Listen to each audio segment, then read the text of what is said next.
TV16 Toronto ਦੇਖ ਰਹੇ ਸਾਰੇ ਦਰਸ਼ਕਾਂ ਨੂੰ ਮੇਰੇ ਵੱਲੋਂ ਯਾਨੀ ਕਿ KS ਪਲ ਵੱਲੋਂ ਸਤਿ ਸ਼੍ਰੀ ਅਕਾਲ ਜੀ। ਮੈਂ ਹਾਜ਼ਰ ਹਾਂ ਜੀ ਤੁਹਾਡੀ ਇੱਕ ਕਚਹਿਰੀ 'ਚ ਪ੍ਰੋਗਰਾਮ ਲੈ ਕੇ ਖੁੱਲ੍ਹਾ ਸੱਦਾ।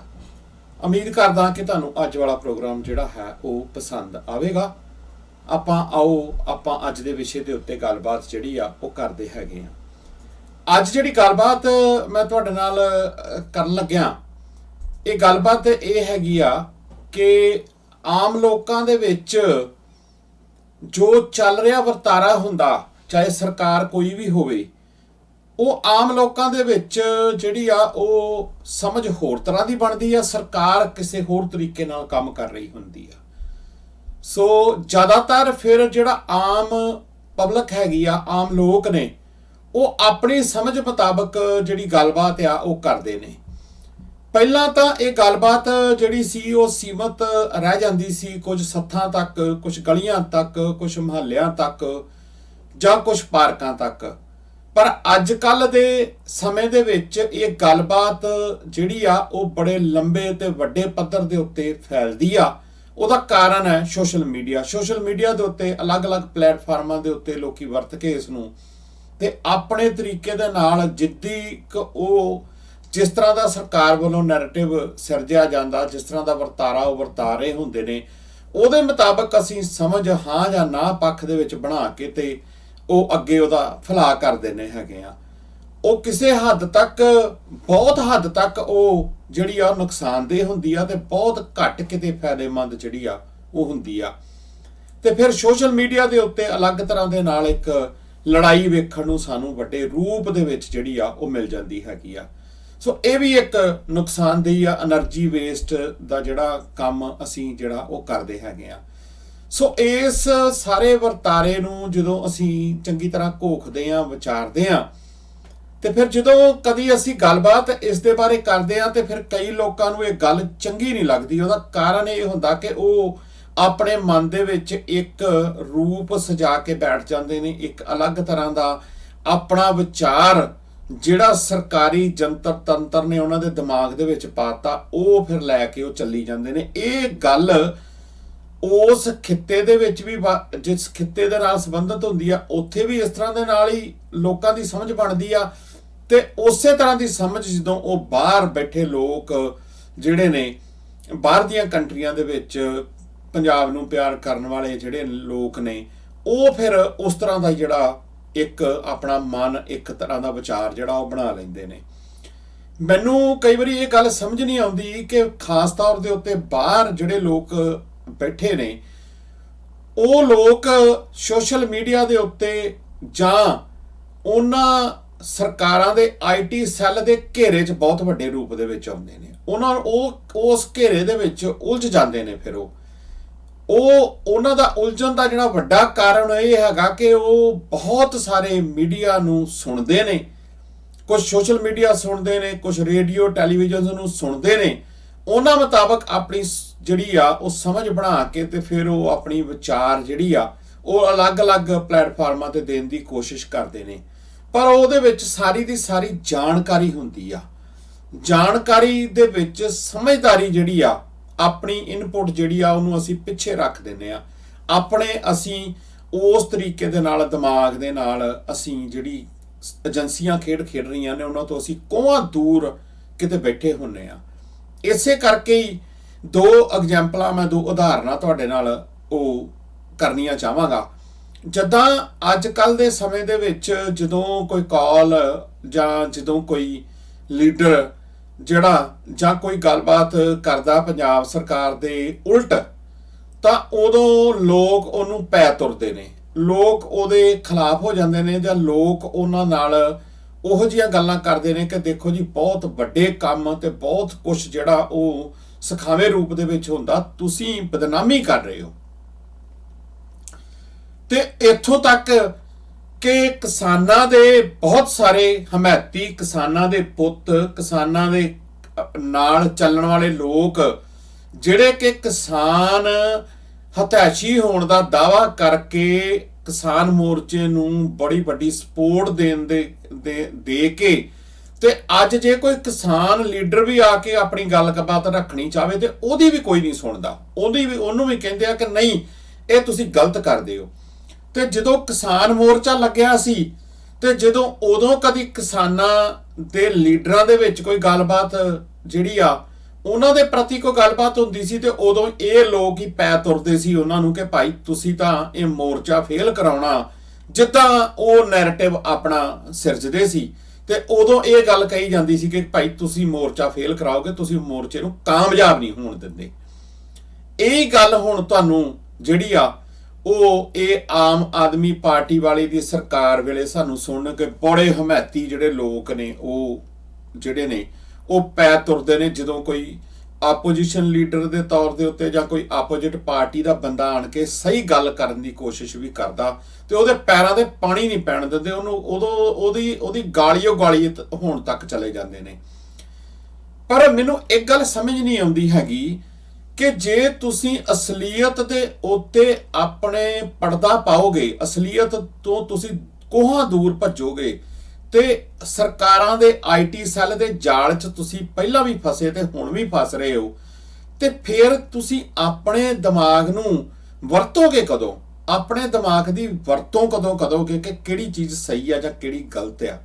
ਜੇ ਕੋਈ ਉੱਥੇ ਬੰਦਾ ਬੈਠਾ ਤੁਹਾਨੂੰ ਸੱਚਾਈ ਦਿਖਾ ਰਿਹਾ ਤੇ ਉਹਨੂੰ ਕਹਿੰਦੇ ਵੀ ਭਾਈ ਇਹ ਤਾਂ ਕਿਸੇ ਅਕਾਲੀ ਦਲ ਜਾਂ ਕਾਂਗਰਸੀਆਂ ਦਾ ਜਿਹੜਾ ਉਹ ਖਰੀਦਿਆ ਹੋਇਆ ਬੰਦਾ ਜਾਂ ਇਹ ਉਹਨਾਂ ਦੀ ਚੁੱਕ ਵਿੱਚ ਆ ਕੇ ਕੰਮਕਾਰ ਜਿਹੜਾ ਉਹ ਕਰ ਰਿਹਾ ਹੈਗਾ।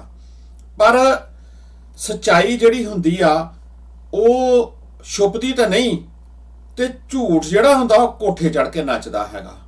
ਹੁਣ ਸਾਡੀ ਬਦਕਿਸਮਤੀ ਇਹ ਹੈ ਕਿ ਸਾਡੇ ਬਹੁਤੇ ਲੋਕ ਜਿਹੜਾ ਝੂਠ ਕੋਠੇ ਚੜ ਕੇ ਨੱਚ ਰਿਹਾ ਨਾ ਉਹਦੇ ਬੜੇ ਪ੍ਰਸ਼ੰਸਕ ਹੋ ਜਾਂਦੇ ਨੇ।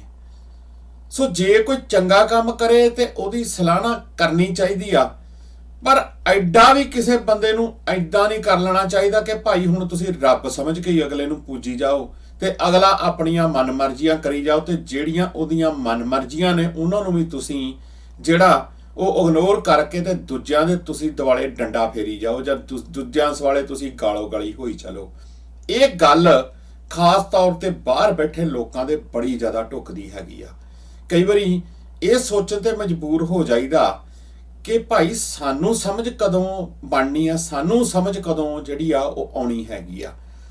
ਪੰਜਾਬ ਦੇ ਵਿੱਚ ਜਿਹੜੇ ਧਰਾਤਲ ਤੇ ਬੈਠੇ ਲੋਕ ਨੇ ਉਹਨਾਂ ਦੀ ਗੱਲ ਜਿਹੜੇ ਕੋਈ ਸਹੀ ਕਰਦੇ ਨੇ ਉਹਨਾਂ ਦੀ ਗੱਲ ਨੂੰ ਉਹਨਾਂ ਦੀ ਸਹੀ ਗੱਲ ਤੋਂ ਅਸੀਂ ਇਨਕਾਰੀ ਕਿਉਂ ਹੋ ਜਾਂਦੇ ਆ? ਅਸੀਂ ਇਹ ਕਿਉਂ ਅੱਖਾਂ ਦੇ ਉੱਤੇ ਪੱਟੀ ਬੰਨ ਲੈਂਦੇ ਆ ਵੀ ਭਾਈ ਕਿਸੇ ਅਗਲੇ ਬੰਦੇ ਦੀ ਗੱਲ ਤਾਂ ਸੁਣ ਲਓ। ਤੁਸੀਂ ਡਾਇਲੌਗ ਜਿਹੜਾ ਕੋਈ ਕਰਨ ਵਾਲਾ ਹੁੰਦਾ ਉਹਦੇ ਤੇ ਕੀਤਾ ਜਾਵੇ ਕਿ ਜਾਂ ਤੁਸੀਂ ਸਿਰਫ ਗੋਗੇ ਤੇ ਸੋਲੇ ਗਾਉਣੇ ਜਿਹੜੇ ਉਹ ਤੁਸੀਂ ਗਿੱਜ ਕੇ ਹੋਏ ਹੋ ਕਿ ਭਾਈ ਜਿਹੜਾ ਜਿੱਧਰ ਨੂੰ ਹੋ ਤੁਰੇ ਉਹਦੇ ਗੋਗੇ ਦੇ ਸੋਲੇ ਗਾਈ ਚਲੀ ਜਾਓ ਤੇ ਬਾਅਦ ਚ ਫਿਰ ਜਦੋਂ ਕਦੀ ਮਾੜਾ ਮੋਟਾ ਅਗਲੇ ਦੀ ਅਸਲੀਅਤ ਸਾਹਮਣੇ ਆਉਂਦੀ ਆ ਤੇ ਫਿਰ ਤੁਸੀਂ ਉਹਨੂੰ ਪੈ ਨਿਕਲਦੇ ਹੋ, ਪਰ ਉਦੋਂ ਨੂੰ ਲੰਘ ਕੇ ਸੱਪ ਦੇ ਉੱਤੇ ਲੀਕਾਂ ਮਿਲਣ ਦਾ ਫਾਇਦਾ ਕੋਈ ਨਹੀਂ ਨਿਕਲਦਾ। ਅੱਜ ਸਵੇਰੇ ਹੀ ਕੱਲ ਵੀ ਇੱਕ ਕਿਸਾਨ ਵਾਲੇ ਕਿਸੇ ਕਿਸਾਨ ਲੀਡਰ ਨੂੰ ਕੋਈ ਬੰਦਾ ਰੇਡੀਓ ਦੇ ਉੱਤੇ ਲੈ ਆਇਆ ਤੇ ਉਹਨੂੰ ਵਿਚਾਰੇ ਨੂੰ ਗੱਲ ਹੀ ਨਹੀਂ ਕਰਨ ਦਿੱਤੀ। ਉਹ ਕਹਿੰਦੇ ਜੀ ਤੁਸੀਂ ਤਾਂ ਲਾਇਆ ਹੀ ਗਲਤ ਆ, ਉਹਨੂੰ ਕਹਿੰਦੇ ਤੂੰ ਨਾੜ ਸਾੜਦੇ ਹੋ, ਤੁਸੀਂ ਤਾਂ ਧੂਆਂ ਕਰਦੇ ਹੋ, ਤੁਸੀਂ ਉਹਦੀ ਅਗਲੇ ਦੀ ਗੱਲ ਹੀ ਨਹੀਂ ਸੁਣੀ ਵੀ ਭਾਈ ਸਹੀ ਤਾਂ ਝੋਨੇ ਦੇ ਪਿੱਛੇ ਆਏ ਆ ਤੇ ਸਾਡਾ ਕਣਕ ਦਾ ਜਿਹੜਾ ਭਾਅ ਸੀ ਸਾਡੇ ਨਾਲ ਕਮਿਟਮੈਂਟ ਕੀਤੀ ਗਈ ਸੀ ਜਾਂ MSP ਦੇਣ ਦੀ ਮੂੰਗੀ ਦੇ ਉੱਤੇ ਜਾਂ ਹੋਰ ਫਸਲਾਂ ਦੇ ਉੱਤੇ ਦੇਣ ਦੀ ਗੱਲਬਾਤ ਜਿਹੜੀ ਆ ਉਹ ਕੀਤੀ ਗਈ ਸੀ। ਅਸੀਂ ਤੇ ਭਾਈ ਉਹਦੇ ਕਰਕੇ ਆਏ ਆ ਵੀ ਭਾਈ ਸਾਡਾ ਨੋਟੀਫਿਕੇਸ਼ਨ ਜਾਰੀ ਕਰ ਦਿਓ ਜੇ ਤੁਸੀਂ ਕਮਿਟਮੈਂਟ ਕੀਤੀ ਆ।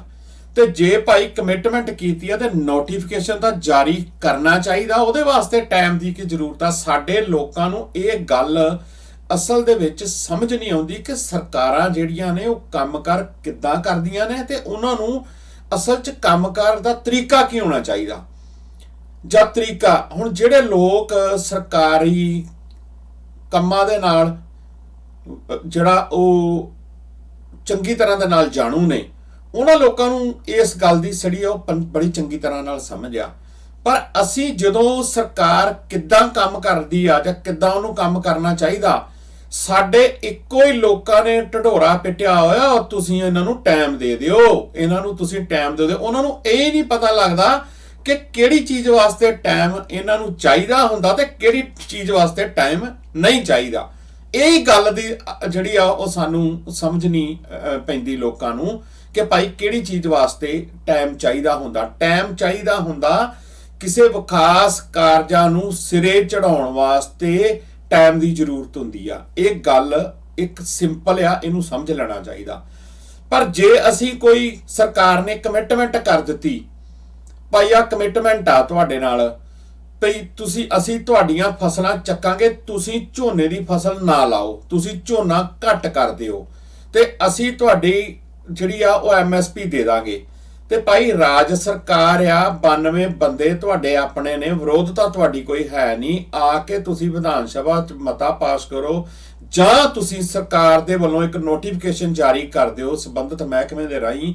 एक सिंपल तरीका भी भाई असी किसानां नूं फिकर करन दी जरूरत नहीं, तुसी झोना छड्ड के घट करके तुसी आ फसलां लाओ, असी नोटिफिकेशन जारी कर दित्ता। बड़ी सिंपल जी गल आ। ते साडे लोग उन्हां नूं पै तुरदे ने क्योंकि असी जिहड़े आ ओ भगत हो जाने आ किसी ना किसी रूप दे विच, एक व्यक्ति विशेष दे, एक पार्टी दे उत्ते। ये भगती जिहड़ी आ ना, ये अज तक लै डुब्बी आ। पहलां अकाली कांग्रेसियां वेले लोग भगत सी, हुण आम आदमी पार्टी दे भगत हो तुरे ने लोग। वो गल ही नहीं सुनना चाहुंदे, वो तां इक्को ही गल करी जांदे आ, ओ तुसीं ओहनूं काम कर लैंदे हो। भाई ओहदी बांह किन्ने फड़ी आ? तुहाडे कहण नाल जां किसे होर दे कहण दे नाल भगवंत मान रोटी खाना छड्ड गया, जां भगवंत मान चंडीगढ़ तो बाहर दिल्ली जाना छड्ड गया, ते जां तुहाडे कहण ते छड्ड जूगा भाई, जां किसे दे कहण ते बांह फड़न ते भाई ओह काम करना रोक दूगा। तुसीं ये दसो सरकारी काम जे किसी बंदे ने करना, उहदे कोल पावर आ, उहदे कोल ताकत आ, ते उहनूं कोई डक थोड़ी सकदा हैगा। ते साडे लोग लड़ी चली जांदे ने इस गल दे उत्तों कि भाई तुसीं जिहड़े आ ਉਹਨੂੰ ਤੁਸੀਂ ਉਹਦੇ ਵਿੱਚ ਨੰਨਾ ਪਾਉਂਦੇ ਹੋ, ਉਹਦੇ ਵਿੱਚ ਉਹਦੇ ਖਿਲਾਫ ਬੋਲਦੇ ਹੋ ਤੁਸੀਂ। ਉਹ ਭਾਈ ਜਿਹੜੀਆਂ ਉਹਨਾਂ ਦੀਆਂ ਗਲਤੀਆਂ ਨੇ, ਉਹ ਗਲਤੀਆਂ ਨਹੀਂ ਤੁਸੀਂ ਦੱਸੋਗੇ ਤਾਂ ਫਿਰ ਕਿਸੇ ਨਾ ਕਿਸੇ ਤਰੀਕੇ ਦੇ ਨਾਲ ਅਗਲਾ ਹੋਰ ਚੌੜਾ ਹੋ ਕੇ ਚਾਰ ਜਿਹੜੀਆਂ ਗਲਤੀਆਂ ਹੋਰ ਕਰਦੇ ਤੇ ਫਿਰ ਲੱਗ ਗਏ ਸੱਪ ਦੀਆਂ ਤੁਸੀਂ ਲੀਕਾਂ ਮਿਲਣੀਆਂ ਸ਼ੁਰੂ ਕਰ ਦਿੰਦੇ ਹੋ। ਹੁਣ ਗੱਲ ਇੱਕ ਬੜੀ ਸਪਸ਼ਟ ਜੀ ਆ। ਸੁਖਪਾਲ ਸਿੰਘ ਖਹਿਰਾ ਹੋਣਾ ਨੇ ਕਿਹਾ ਕਿ ਭਾਈ ਜੇ ਤੁਸੀਂ ਜ਼ਮੀਨਾਂ ਛਡਾਉਣੀਆਂ ਤੇ ਵੱਡਿਆਂ ਨੂੰ ਤੁਸੀਂ ਹੱਥ ਪਾ ਲਓ। ਆ ਵਿਚਾਰੇ ਜਿਹੜੇ 1904 ਤੋਂ ਲੋਕੀ ਜਿਹੜੇ ਬੈਠੇ ਨੇ, 99 ਸਾਲ ਦਾ ਪਟਾ ਹੁੰਦਾ, 99 ਸਾਲ ਤੋਂ ਬਾਅਦ ਜੇ ਕੋਈ ਹੋ ਜਾਵੇ, ਵੈਸੇ ਤਾਂ ਕਹਿੰਦੇ 12 ਸਾਲ ਨਵਾਂ ਕਾਨੂੰਨ ਆ ਵੀ 12 ਸਾਲ ਜੇ ਬੰਦਾ ਕੋਈ ਉੱਥੇ ਆਪਣੀ ਜ਼ਮੀਨ ਦੀ ਗਰਦੌਰੀ ਕਰਾ ਕੇ ਰੱਖੇ, 12 ਸਾਲ ਉਹਦੇ ਕੋਲੇ ਰਹਿ ਜਾਵੇ ਤੇ ਉਹਦੀ ਮਲਕੀਅਤ ਹੋ ਜਾਂਦੀ ਆ। ਇਹ ਸਰਕਾਰ ਨੇ ਪਿੱਛੇ ਇੱਕ ਸੁਪਰੀਮ ਕੋਰਟ ਨੇ ਇੱਕ ਰੂਲ ਪਾਸ ਕਰਤਾ ਸੀ। 1904 ਤੋਂ ਜਿਹੜੇ ਲੋਕ ਬੈਠੇ ਨੇ, ਆ ਜਿਹੜੀ ਸੋ ਕਾਲਡ ਆਜ਼ਾਦੀ ਆਈ, ਇਸ ਤੋਂ ਪਹਿਲਾਂ ਦੇ ਲੋਕ ਜਿਹੜੇ ਨੇ ਉਹਨੂੰ ਸੰਭਾਲ ਕੇ ਬੈਠੇ ਨੇ। ਉਹਨਾਂ ਦੀਆਂ ਤੁਸੀਂ ਲੋਕਾਂ ਦੀਆਂ ਤੁਸੀਂ 2-2 ਕਿੱਲੇ ਵਾਲੇ ਜਿਹੜੇ ਵਿਚਾਰੇ ਉੱਥੋਂ ਆਪਣਾ ਪਰਿਵਾਰ ਪਾਲਦੇ ਨੇ, ਉਹਨਾਂ ਦੇ ਮਗਰ ਤੁਸੀਂ ਡੰਡਾ ਲੈ ਕੇ ਚੜ ਗਏ ਹੋ। ਤੇ ਆਹ ਜਿਹੜੇ ਲੋਕ ਜਿਹੜੇ ਆ ਤੁਹਾਡੇ ਵੱਡੇ ਵੱਡੇ ਲੀਡਰ ਨੇ, ਇਹ ਦੱਬੀ ਬੈਠੇ ਨੇ। ਪਹਿਲਾਂ ਤੁਸੀਂ ਮੂੰਹ ਇੱਧਰ ਨੂੰ ਕਰੋ ਨਾ। ਤੁਸੀਂ ਤਾਂ ਕਹਿੰਦੇ ਹੋ ਵੀ ਅਸੀਂ ਜਿਹੜਾ ਉਹਨਾਂ ਨੂੰ ਫੜਨਾ, ਜਾਂ ਆ 5 ਕਿਲੋ ਵਿਚਾਰਾ ਰੇਤਾ ਫੜਿਆ ਗਿਆ। ਸਾਡੇ ਲੋਕ ਕਹੀ ਜਾਂਦੇ ਨੇ ਚੋਰੀ ਤਾਂ ਕੱਖ ਦੀ ਵੀ ਹੁੰਦੀ ਹੈ ਤੇ ਲੱਖ ਦੀ ਵੀ ਹੁੰਦੀ ਹੈ। ਇੱਕੋ ਗੱਲ ਮੰਨ ਲਿਆ, ਕੱਖ ਦੀ ਤੇ ਲੱਖ ਦੀ ਚੋਰੀ ਆ। ਤੇ ਭਾਈ ਤੁਹਾਨੂੰ ਰੇਤੇ ਦੀਆਂ ਟਰਾਲੀਆਂ ਜਾਂਦੀਆਂ ਤੇ ਟਰੱਕ ਜਾਂਦੇ ਤਾਂ ਦਿਖਦੇ ਨਹੀਂ, ਵਿਚਾਰਾ ਉਹ 5 ਕਿਲੋ ਰੇਤੇ ਵਾਲਾ ਹੀ ਤੁਹਾਨੂੰ ਦਿਸ ਗਿਆ। ਇਹ ਸ਼ਰਮ ਦੀ ਗੱਲ ਨਹੀਂ ਹੈਗੀ ਇਸ ਤੋਂ ਵੱਡੀ ਕਿ ਬੰਦੇ ਨੂੰ ਤੁਸੀਂ ਕਮ ਸੇ ਕਮ ਉਹਦੇ ਕੋਲ ਵਿਚਾਰੇ ਕੋਲ 100 ਰੁਪਈਆ ਨਿਕਲਿਆ, ਇੱਕ ਬੱਠਣ ਨਿਕਲਿਆ ਤੇ 5 ਕਿਲੋ ਰੇਤਾ ਨਿਕਲੀ, ਸ਼ਰਮ ਨਾਲ ਡੁੱਬ ਕੇ ਮਰ ਜਾਣਾ ਚਾਹੀਦਾ। ਜੇ ਤੁਸੀਂ ਇਹ ਤੁਹਾਡਾ ਕਾਨੂੰਨ ਉਸ ਗਰੀਬ ਦੇ ਉੱਤੇ ਚੱਲ ਗਿਆ, ਉਹਨੂੰ ਭਾਈ ਤੁਸੀਂ ਕੋਈ ਸਮਝਾ ਦਿਓ, ਉਹਨੂੰ ਕਹਿ ਦਿਓ ਵੀ ਭਾਈ ਉਹਨੂੰ ਤੇ ਵਿਚਾਰੇ ਨੂੰ ਹੋ ਸਕਦਾ ਇਸ ਚੀਜ਼ ਦੀ ਜਾਣਕਾਰੀ ਵੀ ਨਾ ਹੋਵੇ। ਤੇ ਜਿਹੜੇ ਵੱਡੇ ਮਗਰਮੱਛ ਰੋਜ਼ ਟਰੱਕਾਂ ਦੇ ਟਰੱਕ ਜਾਂ ਟਰਾਲੀਆਂ ਕੱਢ ਰਹੇ ਨੇ, ਉਹਨਾਂ ਵੱਲ ਤੇ ਤੁਸੀਂ ਜਾਂਦੇ ਨਹੀਂ, ਉਧਰੋਂ ਡੰਡਾ ਦੇਖਦਾ ਤੁਹਾਨੂੰ। ਸੋ ਸਾਡੇ ਲੋਕਾਂ ਦੀ ਇੰਨੀ ਬੇਸਮਝੀ ਆ ਕਿ ਅਸੀਂ ਜਿੱਧਰ ਨੂੰ ਤੁਰਦੇ ਆ ਨਾ, ਤੇ ਫਿਰ ਅਸੀਂ ਬਿਲਕੁਲ ਅਗਲੇ ਨੂੰ ਐਨ TC ਦੇ ਉੱਤੇ ਚੜਾ ਕੇ ਰੱਖਦੇ ਆ ਵੀ ਭਾਈ ਹੁਣ ਤੂੰ ਦੂਜਾ ਬੰਦਾ ਗੱਲ ਕਰ ਕਿਵੇਂ ਜਾਵੇ ਇਹਦੇ ਖਿਲਾਫ। ਆ ਤੁਹਾਨੂੰ ਇੱਕ ਵੀਡੀਓ ਦਿਖਾਉਂਦੇ ਆ ਵੀ ਲੋਕ ਜਿਹੜੇ ਨੇ ਆ ਗੱਲਾਂ ਤੇ ਪਿਛਲੇ 2-3 ਜਗ੍ਹਾ ਦੇ ਉੱਤੇ ਹੋਈਆਂ। ਆ ਇੱਕ ਤੁਹਾਨੂੰ ਵੀਡੀਓ ਦਿਖਾਉਂਦੇ ਆ। ਇਸ ਵੀਡੀਓ ਦੇ ਵਿੱਚ ਲੋਕ ਦੇਖਿਓ ਵਿਚਾਰੇ ਕਿੱਦਾਂ ਜਿਹੜੇ ਨੇ ਉਹ ਕਰਲਾ ਰਹੇ ਨੇ। ਦੱਸੋ ਇਹਨਾਂ ਦਾ ਕੀ ਕਸੂਰ ਆ? ਆ ਦੇਖੋ ਜਰਾ, ਤਾਂ ਵਿਚਾਰੇ ਇਹਨਾਂ ਨੂੰ ਇਹ ਕੋਈ ਗਰਮੀ 'ਚ ਕੋਈ ਬਾਹਰ ਨਿਕਲ ਕੇ ਕੋਈ ਰਾਜੀ ਆ ਭਲਾ? ਇਹ ਦੇਖਿਓ ਤਾਂ ਵੀਡੀਓ ਦੇ ਵਿੱਚ ਚੰਗੀ ਤਰ੍ਹਾਂ ਦੇ ਨਾਲ ਜਰਾ ਆ ਦਿਖਾਉਂਦੇ ਆ ਤੁਹਾਨੂੰ ਇੱਕ ਵੀਡੀਓ। आ देखो मकान फुटने संबंधी 45 घर कल्ले खड़े के अंदर जो कि आने तारीख दी गई है, 4 दिन वो टाइम है। घरे आएंगे रोटी कौन मिलना रही, सब गरीब आदमी है। क्योंकि जमीन कोनी, एक एक घर है भाई, 5-5 मरला मिलेड़ा है, बिंग अंदर मकान बनाएड़ा सारा। 2 बंदा है जी, सारा गांव ने लेके बैठ गया। ये देख लो 50 जना खड़ा जी, कम से कम 50-60 घर हुआ है। ये 2 बंदा कौन मानने ला रहा जी? नाम बताओ। एक सीरो बाजीगर है जी, एक बिंदर है। हाँ जी। गामू कड़े एप्लीकेशन लगाई, वो बता। गामू लगाई है रमेश जटवाल है। हाँ जी। दूसरा है सोन महाराज है। हाँ जी। एक है जी जगदीश है नाइक है, बाप को नाम है लालचंद है। ये 3 बंदा है जी, यही लेके बैठ गया और 2 लेके बैठ गया जी। 50 घराना ऐसी कर रखी है जी। 12 2 मकान का लिया।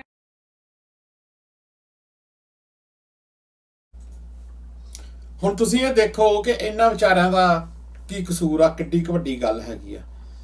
ਇੱਕ ਬੰਨੇ ਤੇ ਕਹਿੰਦੇ ਆ ਕਿ ਅਸੀਂ ਇਹੀ ਭਗਵੰਤ ਮਾਨ ਕਹਿੰਦਾ ਸੀ ਵੀ ਭਾਈ ਗ੍ਰੀਨ ਪੈਨ ਮੇਰੇ ਹੱਥ 'ਚ ਕਰ ਦਿਓ ਤੇ ਮੈਂ ਗਰੀਬਾਂ ਵਾਸਤੇ ਗ੍ਰੀਨ ਪੈਨ ਚੱਲੂਗਾ। ਤੇ ਆ ਜਿਹੜੇ ਹੁਣ ਅਮੀਰ ਆਦਮੀ ਜਿਹੜੇ ਬੈਠੇ ਨੇ, ਕੀ ਗੱਲ ਉਹ ਦਿਖਦੇ ਨਹੀਂ ਹੈਗੇ? ਆ ਇੱਕ ਹੋਰ ਗੱਲ ਜਿਹੜੀ ਆਈ ਆ ਕੱਲ ਵਿਧਾਨ ਸਭਾ ਦੇ ਵਿੱਚ, ਇੱਕ ਮਤਾ ਹੋਰ ਪਾਸ ਹੋ ਗਿਆ। ਹੁਣ ਤੁਸੀਂ ਦੇਖਿਓ, ਅਸੀਂ ਸਾਰੇ ਨੌਜਵਾਨਾਂ ਨੂੰ ਕਹਿੰਦੇ ਜੀ ਅਸੀਂ ਨੌਕਰੀਆਂ ਜਿਹੜੀਆਂ ਨੇ ਵੇਖਿਓ ਕਿੱਦਾਂ ਅਸੀਂ ਦਿੰਦੇ ਹੈਗੇ ਆ। 1800 ਪਟਵਾਰੀ ਤੇ ਨਾਇਬ ਤਹਿਸੀਲਦਾਰ ਉਹਨਾਂ ਨੇ ਕਹਿਤਾ ਵੀ ਭਾਈ ਜਿਹੜੇ ਰਿਟਾਇਰ ਹੋਏ ਸੀ, ਜਿਨ੍ਹਾਂ ਦੀ ਰਿਟਾਇਰਮੈਂਟ ਹੋ ਚੁੱਕੀ ਸੀ, ਚੰਗੇ ਉਹਨਾਂ ਨੇ ਆਪਣੀਆਂ ਨੌਕਰੀਆਂ ਹੰਢਾ ਲੀਆਂ, ਕਰ ਲੀਆਂ, ਪੈਨਸ਼ਨਾਂ ਲੈ ਲੀਆਂ, ਪੈਨਸ਼ਨਾਂ ਦੇ ਉੱਤੇ ਚਲੇ ਗਏ। ਇਹ 1800 ਦੁਬਾਰਾ ਉਹਨਾਂ ਨੂੰ ਹੀ ਬੁਲਾਵਾਂਗੇ। ਤੇ ਆ ਪਟਵਾਰੀਆਂ ਦੇ ਵਿਚਾਰਿਆਂ ਦੇ ਪਿੱਛੇ ਇੰਨੇ ਜ਼ਿਆਦਾ ਉਹਨਾਂ ਦੇ ਕੋਰਸ ਕੀਤੇ ਹੋਏ ਪਟਵਾਰੀਆਂ ਦੇ ਲੋਕ ਬੈਠੇ ਨੇ, ਬੇਰੁਜ਼ਗਾਰ ਨੌਜਵਾਨ। ਉਹ ਭਾਈ ਜੇ ਤੁਸੀਂ ਨੌਕਰੀਆਂ ਦੇਣੀਆਂ ਸੀ ਤਾਂ ਤੁਸੀਂ 1800 ਨਵੇਂ ਬੰਦਿਆਂ ਨੂੰ ਦੇ ਦਿੰਦੇ। ਤੁਸੀਂ ਪੁਰਾਣਿਆਂ ਨੂੰ ਚੁੱਕ ਕੇ ਫੇਰ ਲੈ ਆਂਦਾ, ਜਿਹੜੇ ਸਾਰੀ ਉਮਰ ਨੌਕਰੀ ਕਰਕੇ ਪੈਨਸ਼ਨਾਂ ਲੈ ਰਹੇ ਨੇ ਤੇ ਦੁਬਾਰਾ ਉਹਨਾਂ ਨੂੰ ਤੁਸੀਂ ਲਿਆ ਰਹੇ ਹੈਗੇ ਹੋ। ਕੀ ਗੱਲ ਤੁਹਾਨੂੰ ਆਪਣੀ ਨੌਜਵਾਨ ਪੀੜ੍ਹੀ ਦੇ ਉੱਤੇ ਇਤਬਾਰ ਨਹੀਂ ਹੈਗਾ ਕਿ ਜਾਂ ਤੁਸੀਂ ਸਿਰਫ ਲੋਕਾਂ ਦੀਆਂ ਅੱਖਾਂ ਦੇ ਵਿੱਚ ਘੱਟਾ ਪਾਉਣ ਨੂੰ ਤੁਸੀਂ ਸਿਰਫ ਇਹ ਗੱਲ ਜਿਹੜੀ ਆ ਲੋਕਾਂ ਦੇ ਵਿੱਚ ਕਰੀ ਜਾਂਦੇ ਹੋ ਕਿ ਲਓ ਜੀ ਅਸੀਂ ਤਾਂ ਬੜਾ ਵੱਡਾ ਇਨਕਲਾਬ ਜਿਹੜਾ ਉਹ ਲੈ ਕੇ ਆ ਰਹੇ ਹੈਗੇ ਆ। ਇੱਕ ਗੱਲ ਤੁਹਾਡੇ ਨਾਲ ਮੈਂ ਸਰੋਤਿਓ ਕਰਨੀ ਚਾਹੁੰਦਾ ਕਿ ਦੇਖੋ ਬੜੀ ਸਪਸ਼ਟ ਜੀ ਗੱਲ ਹੈਗੀ ਆ, ਸਰਕਾਰਾਂ ਦੀ ਸਮਝ ਜਿਹੜੀ ਆ ਨਾ ਉਹ ਉਦੋਂ ਆਉਂਦੀ ਆ ਆਮ ਲੋਕਾਂ ਨੂੰ ਜਦੋਂ ਉਹ ਬਹੁਤ ਕੁਝ ਅੱਗੇ ਤੱਕ ਜਿਹੜੀ ਆ ਉਹ ਕਰ ਚੁੱਕੇ ਹੁੰਦੇ ਨੇ। ਬਾਦਲ ਇੰਨੇ ਸਾਲ ਰਾਜ ਕਰ ਗਿਆ ਤੇ ਲੋਕ ਉਹਦੇ ਖਿਲਾਫ ਜਿਹੜੇ ਸੀ ਅਕਾਲੀ ਦਲ ਵਾਲੇ ਦੂਜੇ ਬੰਦੇ ਸੀ ਜਾਂ ਜਿਹੜੇ ਚੱਕੀ ਫਿਰਦੇ ਸੀ, ਉਹਨਾਂ ਦੇ ਝੰਡਾ ਬਰਦਾਰ ਸੀ, ਗੱਲ ਸੁਣ ਕੇ ਰਾਜੀ ਨਹੀਂ ਸੀ। ਉਹ ਕਹਿੰਦੇ ਸੀ ਬਾਦਲ ਸਾਹਿਬ ਤੋਂ ਉੱਤੇ ਕੋਈ ਬੰਦਾ ਹੀ ਨਹੀਂ ਹੈਗਾ। ਫਿਰ ਵਿੱਚ ਜੇ ਕੈਪਟਨ ਦਾ ਬੜਾ ਭੂਤ ਸਵਾਰ ਹੋਇਆ ਪਹਿਲੀ ਟਰਮ ਵੇਲੇ, ਤੇ ਕਹਿੰਦੇ ਸੀ ਕੈਪਟਨ ਵਰਗਾ ਬੰਦਾ ਤੇ ਕੋਈ ਹੈ ਨਹੀਂ, ਇਹਦੇ ਖੁੰਡਾ ਫੜ ਕੇ ਰੱਖਦਾ, ਇਹਨਾਂ ਦੇ ਪਿਓ ਪੁੱਤ ਬਾਦਲ ਅੰਦਰ ਕਰ ਦਿੱਤੇ ਸੀਗੇ। ਸੋ ਸਾਡੇ ਲੋਕ ਫਿਰ ਉਹਦੇ ਮਗਰ ਹੋ ਚੜੇ, ਉਹਦੇ ਗੋਗੇ ਗਾਉਣੇ ਸ਼ੁਰੂ ਕਰ ਦਿੱਤੇ। ਫਿਰ ਅਗਲੀ ਟਰਮ ਦੇ ਵਿੱਚ ਆਇਆ 2-2.5 ਸਾਲ ਵੀ ਭਾਈ ਹੁਣ ਕਰੂਗਾ, ਹੁਣ ਏਦਾਂ ਹੋਊਗਾ, ਆ ਹੋਊਗਾ। ਉਹਨੂੰ ਕਹਿੰਦੇ ਵੀ ਭਾਈ ਕੋਈ ਗੱਲ ਨਹੀਂ, 1.5-2 ਸਾਲ 3 ਸਾਲ 3.5 4.5 ਸਾਲ ਹਾਰ ਕੇ ਉਹ ਵੀ ਪਾਸੇ ਹੋ ਗਿਆ ਤੇ ਚੱਲ ਪਈ ਲਾਂਬੇ। ਹੁਣ ਹਾਲਾਤ ਇਹੋ ਜਿਹੇ ਇਹ ਵੀ ਬਣੇ ਹੋਏ ਨੇ।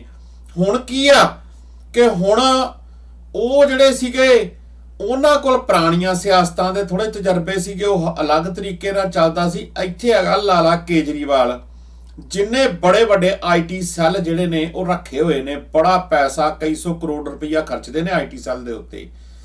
ਇਹ ਭਗਵੰਤ ਮਾਨ ਜੇ ਕਿਤੇ ਕੋਈ ਸਟੇਟਮੈਂਟ ਦੇਣੀ ਹੁੰਦੀ ਆ ਨਾ ਤੇ ਇਹ ਉੱਥੇ ਪਹਿਲਾਂ ਦਿੱਲੀ ਤੋਂ ਅਪਰੂਵ ਕਰਾਉਂਦਾ, ਪਹਿਲਾਂ ਬੋਲ ਕੇ ਕਿ ਭਾਈ ਆ ਮੈਂ ਬੋਲਣ ਲੱਗਿਆ ਤੇ ਲਾਲਾ ਜੀ ਬੋਲਦੇ ਆ ਕਿ ਨਾ ਬੋਲਾਂ।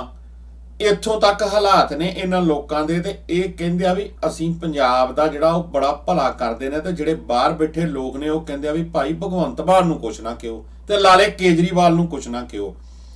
ਤੇ ਆ ਲੋਕਾਂ ਦੀਆਂ ਤੁਸੀਂ ਲੱਖ ਵਾਰੀ ਸਿਕਿਉਰਟੀਆਂ ਘਟਾਉਣੀਆਂ ਚਾਹੀਦੀਆਂ ਨੇ, ਪਰ ਇਹ ਦੱਸੇਗਾ ਭਗਵੰਤ ਮਾਨ ਵੀ ਤੁਸੀਂ 82 ਬੰਦੇ ਲਾਲੇ ਕੇਜਰੀਵਾਲ ਨੂੰ ਜਿਹੜੇ ਉਹ ਹੋਰ ਤੁਰ ਦਿੱਤੇ, ਤੇ ਫਿਰ ਪੰਜਾਬ ਪੁਲਿਸ ਦੇ DGP ਚਿੱਠੀ ਲਿਖਦਾ ਕਿ ਲਾਲੇ ਕੇਜਰੀਵਾਲ ਦੀ ਜਿਹੜੀ ਸਿਕਿਉਰਿਟੀ ਵਧਾ ਦਿਓ, ਇਹਨੂੰ ਤੇ ਖਾਲਿਸਤਾਨੀਆਂ ਦੇ ਉੱਤੋਂ ਖਤਰਾ ਹੈਗਾ। ਇੱਕ ਗੱਲ ਸਮਝ ਨਹੀਂ ਆਉਂਦੀ ਹੈਗੀ, ਆ ਜੂਨ ਦਾ ਮਹੀਨਾ, ਇਹਦੇ ਤੇ ਆਪਾਂ ਕੱਲ ਨੂੰ ਪ੍ਰੋਗਰਾਮ ਕਰਾਂਗੇ ਵੈਸੇ, ਕਿ ਜੂਨ ਦਾ ਮਹੀਨਾ ਆਉਣ ਲੱਗਦਾ ਤੇ ਪਤਾ ਨਹੀਂ ਇਹਨਾਂ ਨੂੰ ਕਿਹੜੇ ਖਤਰੇ ਜਿਹੜੇ ਨੇ ਉਹ ਦਿਖਣੇ ਸ਼ੁਰੂ ਹੋ ਜਾਂਦੇ ਨੇ, ਕਿਉਂਕਿ ਸਿੱਖਾਂ ਨੇ ਜੂਨ 1984 ਦੇ ਘੱਲੂ ਘਾਰੇ ਨੂੰ ਜਿਹੜਾ ਉਹ ਵੱਡੇ ਪੱਧਰ ਦੇ ਉੱਤੇ ਮਨਾਉਣਾ ਹੁੰਦਾ, ਆਪਣੇ ਸ਼ਹੀਦਾਂ ਨੂੰ ਯਾਦ ਕਰਨਾ ਹੁੰਦਾ ਤੇ ਆਪਣੇ ਜਿਹੜੇ ਜ਼ਖਮ ਨੇ ਉਹਨਾਂ ਨੂੰ ਦੁਨੀਆ ਦੇ ਸਾਹਮਣੇ ਲੈ ਕੇ ਆਉਣਾ ਹੁੰਦਾ ਕਿ ਭਾਈ ਸਾਡੇ ਨਾਲ ਆਹ ਕੁਛ ਇਹਨਾਂ ਨੇ ਵਰਤਾਇਆ ਸੀ, ਆਹ ਕੁਛ ਸਾਡੇ ਨਾਲ ਵਾਪਰਿਆ। ਆਪਣੀਆਂ ਆਉਣ ਵਾਲੀਆਂ ਨਸਲਾਂ ਨੂੰ ਦੱਸਣਾ ਹੁੰਦਾ ਤੇ ਆਪਣੇ ਸ਼ਹੀਦਾਂ ਨੂੰ ਯਾਦ ਕਰਨ ਦੇ ਨਾਲ ਨਾਲ ਆਪਣੇ ਦੁੱਖ ਨੂੰ ਵੀ ਜਿਹੜਾ ਉਹ ਆਪਣੀ ਆਉਣ ਵਾਲੀਆਂ ਪੀੜ੍ਹੀਆਂ ਤੱਕ ਪਹੁੰਚਾਉਣਾ ਹੁੰਦਾ। ਤੇ ਇਹ ਲੋਕ ਫੜੋ ਫੜਾਈ ਦਾ ਸਿਲਸਿਲਾ ਸ਼ੁਰੂ ਕਰ ਦਿੰਦੇ ਨੇ ਵੀ ਭਾਈ ਫੜ ਲਓ ਹੁਣ, ਕਿਉਂਕਿ ਹੁਣ ਜੂਨ ਦਾ ਮਹੀਨਾ ਆ ਗਿਆ ਤੇ ਪਤਾ ਨਹੀਂ ਕਿੱਡਾ ਕੁ ਵੱਡਾ ਕੋਈ ਜਿਹੜਾ ਇਹਨਾਂ ਨੂੰ ਖਤਰਾ ਜਿਹੜਾ ਉਹ ਪੈਦਾ ਹੋ ਜਾਂਦਾ ਉਸ ਪੱਖ ਦੇ ਉੱਤੋਂ। ਤੇ ਪੰਜਾਬ ਇਸ ਵਾਰੀ ਤਾਂ ਹੱਦ ਹੀ ਹੋ ਗਈ ਕਿ ਲਾਲੇ ਕੇਜਰੀਵਾਲ ਦੀ ਸਿਕਿਉਰਿਟੀ ਦਾ ਪੰਜਾਬ ਪੁਲਿਸ ਨੂੰ ਬੜਾ ਫਿਕਰ ਆ, ਕਿਉਂਕਿ ਚੀਫ ਮਿਨਿਸਟਰ ਤਾਂ ਅਸਲ ਦੇ ਵਿੱਚ ਉਹ ਹੀ ਆ ਨਾ। ਫਿਰ ਜਦੋਂ ਇਹ ਗੱਲ ਸਾਡੇ ਵਰਗੇ ਪਲੇਟਫਾਰਮਾਂ ਤੋਂ ਲੋਕ ਕਰ ਦਿੰਦੇ ਨੇ ਤੇ ਫਿਰ ਜਿਹੜੇ ਭਗਤ ਨੇ ਉਹਨਾਂ ਨੂੰ ਕਿਤੇ ਜਿਹੜਾ ਉਹ ਇਹ ਨਹੀਂ ਸੋਚਦਾ ਕਿ ਭਾਈ ਕਿਤੇ ਬੰਦਾ ਸਾਡੇ ਸਾਹਮਣੇ ਹੋਵੇ ਜਿਹੜਾ ਲਾਲੇ ਕੇਜਰੀਵਾਲ ਤੇ ਭਗਵੰਤ ਮਾਨ ਨੂੰ ਕੁਝ ਕਹਿ ਰਿਹਾ ਵੀ ਭਾਈ ਕਿਤੇ ਇਹਨੂੰ ਅਸੀਂ ਜਿਹੜਾ ਚੰਗੀ ਤਰ੍ਹਾਂ ਪੁੱਛ ਲਈਏ ਫੜ ਕੇ ਵੀ ਭਾਈ ਤੂੰ ਸਾਡੇ ਲਾਲੇ ਤੇ ਭਗਵੰਤ ਮਾਨ ਨੂੰ ਕਿਹਾ ਕਿਵੇਂ, ਪਰ ਅਸਲੀਅਤ ਤੋਂ ਭੱਜੋਗੇ ਕਿਵੇਂ, ਜਿਹੜੀ ਸੱਚਾਈ ਆ ਉਸ ਤੋਂ ਭੱਜੋਗੇ ਕਿਵੇਂ। ਆ ਦੂਜੀ ਵੀਡੀਓ ਇੱਕ ਤੁਹਾਨੂੰ ਦਿਖਾ ਦਿੰਨੇ ਆ, ਤੇ ਕਿਉਂਕਿ ਸਾਡਾ ਪ੍ਰੋਗਰਾਮ ਦਾ ਸਮਾਂ ਜਿਹੜਾ ਉਹ ਸਮਾਪਤੀ ਵੱਲ ਜਾ ਰਿਹਾ, ਇੱਕ ਆ ਦੂਜੀ ਵੀਡੀਓ ਦੇਖਿਓ ਤੇ ਫਿਰ ਤੁਸੀਂ ਲਾਇਓ ਹਿਸਾਬ ਕਿਤਾਬ ਕਿ ਆ ਸਰਕਾਰ ਜੋ ਕੁਝ ਕਰ ਰਹੀ ਆ, ਵੀਡੀਓ ਕੀ ਗੱਲ ਅਸੀਂ ਆਪਣੇ ਕੋਲ ਜਿਹੜੀ ਆ ਉਹ ਪੇਸ਼ ਕੀਤੀ ਆ ਕਿ ਜਾਂ ਇਹ ਜਿਹੜੀ ਆ ਇਹ ਲੋਕਾਂ ਦੀ ਵੀਡੀਓ ਆ। ਦੇਖਿਓ ਜਰਾ ਇੱਕ ਹੋਰ ਵੀਡੀਓ।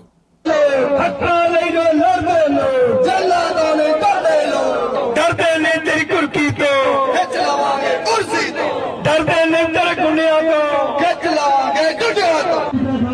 पातड़ा मंडल दे अरनो पिंड की 576 एकड़ जी जमीन है वो विवाद है। प्रशासन कह रहा है पंचायती जमीन है, इन्होंने नोटिस भेजे गए किसानों आज 144 एकड़ ते कब्जा लेना सी नोटिस भेजे गए हैं। किसान जथेबंदियां ते इस इलाके के किसान ਜਿਹੜੇ ਹਜ਼ਾਰਾਂ किसान इकट्ठे हुए हैं ਉਹਨਾਂ ਦਾ ਇੱਕੋ ਹੀ ਕਹਿਣਾ ਹੈ ਕਿ ਅਸੀਂ ਮਰ ਜਾਾਂਗੇ ਲੇਕਿਨ ਜ਼ਮੀਨ ਨਹੀਂ ਦੇਵਾਂਗੇ, ਕਿਉਂਕਿ 1947 ਦੀ ਵੰਡ ਦੇ ਬਾਅਦ ਕਿਸਾਨਾਂ ਨੇ ਆ ਕੇ ਇਸ ਜੰਗਲੀ ਜ਼ਮੀਨ ਨੂੰ ਬੰਜਰ ਜ਼ਮੀਨ ਨੂੰ ਆਬਾਦ ਕੀਤਾ। ਲੇਕਿਨ ਹੁਣ ਜਿਹੜੀ ਸਰਕਾਰ ਬਣੀ ਹੈ ਪੰਜਾਬ ਦੇ ਵਿੱਚ ਸਾਨੂੰ ਉਜਾੜਨਾ ਚਾਹੁੰਦੀ ਹੈ। ਇਸ ਦਾ ਮੂੰਹ ਤੋੜ ਜਵਾਬ ਕਿਸਾਨਾਂ ਵੱਲੋਂ ਪ੍ਰਸ਼ਾਸਨ ਨੂੰ ਦਿੱਤਾ ਜਾਣਾ ਹੈ। ਭਗਵੰਤ ਮਾਨ ਨੇ ਇੱਕ ਗੱਲ ਕਹੀ ਸੀ ਕਿ ਮੇਰੇ ਹੱਥ ਵਿੱਚ ਹਰਾ ਪੈਨ ਦੇ ਦਿਓ, ਇਹ ਹਰਾ ਪੈਨ ਜਿਹੜਾ ਗਰੀਬਾਂ ਦੇ ਹੱਕ ਵਿੱਚ ਚੱਲੇਗਾ। ਗਰੀਬਾਂ ਨੇ ਤੇ ਅੱਜ ਇਹਨੂੰ ਹਰਾ ਪੈਨ ਫੜਾ ਦਿੱਤਾ ਹੈ, ਇਹ ਗਰੀਬਾਂ ਦੇ ਗਲੇ ਨੂੰ ਹੱਥ ਪਾ ਰਿਹਾ ਹੈ। ਸੋ ਇਹ ਤੁਸੀਂ ਦੇਖਿਆ ਤੇ ਇਹ ਇੰਨੀ ਜਿੱਥੇ 43 44 45 ਡਿਗਰੀ ਟੈਂਪਰੇਚਰ ਹੋਣ ਤੇ ਲੋਕਾਂ ਨੂੰ ਕੋਈ ਜਿਹੜਾ ਉਹ ਸ਼ੌਂਕ ਥੋੜੀ ਚੜਿਆ ਹੋਇਆ।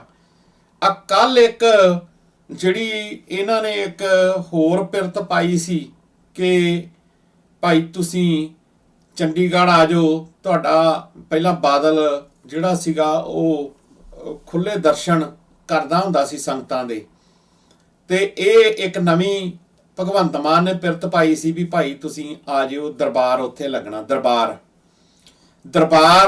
ਲਫ਼ਜ਼ ਉਹਦੇ ਚ ਵਰਤਿਆ ਗਿਆ ਸੀਗਾ। ਸਰਕਾਰ ਦਰਬਾਰ ਜਿਹੜਾ ਸੀਗਾ, ਦਰਬਾਰ ਲਫ਼ਜ਼ ਜਿਹੜਾ ਹੈਗਾ ਉਹ ਰਾਜਿਆਂ ਦਾ ਹੁੰਦਾ, ਰਾਜੇ ਲਾਉਂਦੇ ਹੁੰਦੇ ਸੀ ਦਰਬਾਰ ਆਪਣਾ ਵੀ ਭਾਈ ਤੁਸੀਂ ਆਪਣੀਆਂ ਮੁਸ਼ਕਲਾਂ ਆਣ ਕੇ ਸਾਨੂੰ ਤੁਸੀਂ ਦੱਸ ਦਿਓ। ਸੋ ਜਦੋਂ ਤੁਸੀਂ ਲਫ਼ਜ਼ ਚੁਣਦੇ ਹੋ ਤੇ ਆਮ ਤੌਰ ਦੇ ਉੱਤੇ ਲੋਕ ਇਹਨੂੰ ਜਿਹੜਾ ਉਹ ਪਰਾ ਕਰ ਦਿੰਦੇ ਨੇ ਕਿ ਭਾਈ ਲਫ਼ਜ਼ਾਂ ਦੀ ਕਿਹੜੀ ਗੱਲ ਹੁੰਦੀ ਆ, ਪਰ ਜਿਹੜੇ ਲਫ਼ਜ਼ ਚੁਣੇ ਜਾਂਦੇ ਨੇ ਉਹਨਾਂ ਦੇ ਪਿੱਛੇ ਬੜੀ ਖਾਸ ਮਹੱਤਤਾ ਹੁੰਦੀ ਆ। ਸੋ ਇਹ ਰਾਜਿਆਂ ਵਰਗੀ ਫੀਲਿੰਗ ਲੈਣੀ ਤੇ ਤੁਸੀਂ ਬੁਲਾ ਕੇ ਲੋਕਾਂ ਨੂੰ ਉੱਥੇ ਤੇ ਮੁੜ ਕੇ ਫਿਰ ਉੱਥੇ ਇੱਕ ਲਿਸਟ ਤਿਆਰ ਕਰ ਲੈਣੀ। ਤੇ ਇਹੀ ਭਗਵੰਤ ਮਾਨ ਕਹਿੰਦਾ ਸੀ ਵੀ ਭਾਈ ਪਿੰਡ ਇੱਥੇ ਚੰਡੀਗੜ੍ਹ ਕਿਸੇ ਨੂੰ ਆਉਣ ਦੀ ਜ਼ਰੂਰਤ ਨਹੀਂ, ਪਿੰਡਾਂ ਦੇ ਵਿੱਚ ਤੁਹਾਡੀਆਂ ਗੱਲਾਂ ਜਿਹੜੀਆਂ ਉਹ ਸੁਣੀਆਂ ਜਾਣਗੀਆਂ। ਇੱਕ ਡੀਸੀ ਲੈਵਲ, ਇੱਕ ਜਿਹੜਾ ਡੀਐਸਪੀ ਲੈਵਲ ਤੇ ਇੱਕ ਲੋਕਲ ਜਿਹੜੇ ਆਫੀਸਰਸ ਨੇ ਉਹਨਾਂ ਦੇ ਲੈਵਲ ਦੀਆਂ ਗੱਲਾਂ ਵਾਸਤੇ ਲੋਕਾਂ ਦਾ ਲੱਖਾਂ ਰੁਪਈਆ ਲਵਾ ਕੇ ਲੋਕਾਂ ਨੂੰ ਬੁਲਾ ਕੇ ਉੱਥੇ ਜਿਹੜਾ ਉਹ ਧੁੱਪ ਦੇ ਵਿੱਚ ਖੜਾ ਕੇ ਤੇ ਸਾਰਾ ਦਿਨ ਉਹਨਾਂ ਦੀ ਮੱਤ ਮਾਰ ਕੇ ਤੇ ਉਹਨਾਂ ਨੂੰ ਸ਼ਾਮ ਨੂੰ ਭੇਜ ਦਿੱਤਾ। ਤੇ ਵਿਚਾਰੇ ਅੱਧੇ ਪਚੱਧਿਆਂ ਤੋਂ ਕੀ ਬਹੁਤੇ ਜ਼ਿਆਦਾ ਬੰਦਿਆਂ ਦੀਆਂ ਗੱਲਬਾਤ ਜਿਹੜੀ ਆ ਕੁਝ ਸੁਣੀ ਨਹੀਂ। ਉਹ ਵਿਚਾਰੇ ਧੱਕੇ ਧੁੱਕੇ ਖਾ ਕੇ ਉਹ ਆਪਣਾ ਕੋਸ ਕੇ ਤੇ ਉਹ ਜਾ ਵੜੇ। ਤੇ ਉੱਤੋਂ ਕਈ ਬੰਦੇ ਤਾਂ ਇਹ ਕਹਿੰਦੇ ਵੀ ਭਾਈ ਅਸੀਂ ਤਾਂ 7-8 ਹਜ਼ਾਰ ਰੁਪਈਆ ਲਾ ਕੇ ਆ ਗਏ ਆ ਇੱਥੇ ਕਰਜ਼ਾ ਵੀ ਚਾੜ ਲਿਆ ਤੇ ਸਾਡੀ ਸੁਣੀ ਕਿਸੇ ਨੇ ਵੀ ਨਹੀਂ। ਸੋ ਤੁਹਾਡੀ ਕਹਿਣੀ ਤੇ ਕਥਨੀ 'ਚ ਜਦੋਂ ਫਰਕ ਹੋਵੇ ਨਾ ਤੇ ਫਿਰ ਭਗਤਾਂ ਨੂੰ ਤੇ ਭਾਵੇਂ ਇਹ ਗੱਲ ਨਾ ਸਮਝ ਆਵੇ, ਪਰ ਜਿਹੜਾ ਕੋਈ ਤਿੱਖੀ ਨਜ਼ਰ ਰੱਖਦਾ, ਜਿਹੜਾ ਕੋਈ ਖੁੱਲੀ ਨਜ਼ਰ ਰੱਖਦਾ, ਆਜ਼ਾਦਾਨਾ ਸੋਚ ਰੱਖਦਾ, ਉਹਨੂੰ ਇਹ ਗੱਲਾਂ ਸਮਝ ਆਉਂਦੀਆਂ ਨੇ ਤੇ ਉਹ ਫਿਰ ਆਪਣੇ ਲੈਵਲ ਦੇ ਉੱਤੇ ਜਦੋਂ ਇਹ ਗੱਲਾਂ ਕਰਦਾ ਤੇ ਫਿਰ ਭਾਵੇਂ ਭਾਈ ਕਿਸੇ ਦੇ ਗੋਡੇ ਲੱਗਣ, ਭਾਵੇਂ ਗਿੱਟੇ ਲੱਗਣ, ਸੱਚ ਤਾਂ ਸੱਚ ਰਹਿਣਾ ਹੈਗਾ। ਸੋ ਸਾਡਾ ਫਰਜ਼ ਆ ਤੁਹਾਡੇ ਤੱਕ ਸੱਚ ਨੂੰ ਲੈ ਕੇ ਆਉਣਾ, ਸਚਾਈ ਤੁਹਾਡੇ ਅੱਗੇ ਸਾਹਮਣੇ ਰੱਖਣੀ। ਹੁਣ ਅੱਗੇ ਨਿਰਣਾ ਤੁਸੀਂ ਕਰਨਾ ਕਿ ਤੁਸੀਂ ਸੱਚ ਨਾਲ ਖੜਨਾ ਕਿ ਤੁਸੀਂ ਝੂਠ ਦੇ ਨਾਲ ਖੜਨਾ। ਉਮੀਦ ਕਰਦਾ ਕਿ ਅੱਜ ਵਾਲਾ ਪ੍ਰੋਗਰਾਮ ਤੁਹਾਨੂੰ ਪਸੰਦ ਆਇਆ ਹੋਵੇਗਾ। ਕੱਲ ਨੂੰ ਆਪਾਂ ਦੁਬਾਰਾ ਨਵੇਂ ਵਿਸ਼ੇ ਦੇ ਉੱਤੇ ਨਵੇਂ ਪ੍ਰੋਗਰਾਮ ਦੇ ਵਿੱਚ ਤੁਹਾਡੇ ਨਾਲ ਹਾਜ਼ਰੀ ਲਵਾਵਾਂਗੇ। ਸੋ ਭੈ ਕਾਹੂ ਕੋ ਦੇਤਨਾ ਨਾ ਪੈ ਮਾਨ ਤਾਨ, ਨਾਨਕ ਨਾਮ ਚੜ੍ਹਦੀ ਕਲਾ, ਤੇਰੇ ਭਾਣੇ ਸਰਬੱਤ ਦਾ ਭਲਾ। ਵਾਹਿਗੁਰੂ ਜੀ ਕਾ ਖਾਲਸਾ, ਵਾਹਿਗੁਰੂ ਜੀ ਕੀ ਫਤਿਹ।